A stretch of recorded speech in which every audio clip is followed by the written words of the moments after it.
ফেসবুকে টাইম তুমি যতটুকু দেবে তুমি ততটুকু সফলতা অর্জন করতে পারবে। বর্তমানে কিন্তু আমাদের ভিউটা একটু কমে গেছে। এখন ফেসবুক কি চাচ্ছে কেউ ঠিক মতন বলতে পারতেছে না। কাজ না ছেড়ে দিয়ে তুমি তোমার মতো করে কাজ করে যাও। আজ না হোক কাল ঠিকই সব কিছু ঠিক হয়ে যাবে। অনেক লোকেরা অনেক কথা বলে, এটা না শুনে তুমি তোমার মতো করে কাজ করো।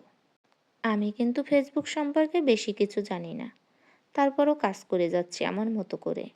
কারো পিছনে ছুটে কোনো লাভ নেই, তুমি তোমার মতো করো। ফেসবুকে অনেক ডাক্তার আছে, এ এক এক কথা ও এক এক কথা বলতেছে, কারটা সত্যি কারটা মিথ্যা বিশ্বাস করতে পারতেছি না। আর কিছু বলতে পারি আর না পারি, ফেসবুক কিন্তু চাচ্ছে সুন্দর একটা কোয়ালিটিফুল ভিডিও। ফেসবুক আর চাচ্ছে তাকে তুমি টাইম দাও। ফেসবুক কিন্তু এগুলাও চাচ্ছে প্রতিনিয়ত তুমি ফেসবুকে ভিডিও আপলোড করো, তাদের সুন্দর সুন্দর ভিডিও উপহার দাও। ফেসবুকে তুমি যতটা টাইম দিবে ফেসবুক তোমাকে ততটা রেসপন্স করবে।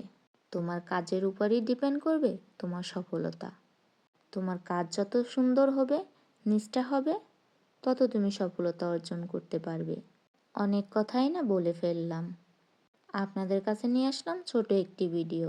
ভিডিওটি যদি ভালো লাগে সম্পূর্ণ দেখবেন আর লাইক কমেন্ট শেয়ার করে পাশে থাকবেন, অন্যদেরকেও দেখার সুযোগ করে দিবেন।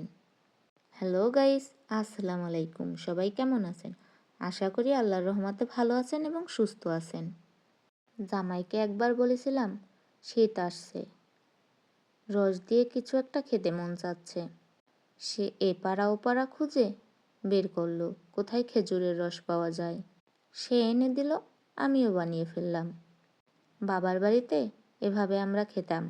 রাত 2টা 3টা 4টা বাজে সবাই মিলে একসাথে বসে শীতে কনকন করতাম আর রাত্রেবেলা রস চুরি করে আনতো। চাচাতো ভাই বোনেরা মিলে সবাই একসাথে বসে খেতাম। কোন দেশে কি বলে জানি না, কিন্তু আমাদের দেশে এটাকে সিন্নি বলে, খেজুরের রসের সিন্নি। আমার খুব পছন্দের। কারা কিভাবে রান্না করে জানি না, কিন্তু আমরা এভাবেই রান্না করে খাই। জামাই রস নিয়ে আসলো, রসটাকে আগে ভালো করে জাল করে নিয়েছি।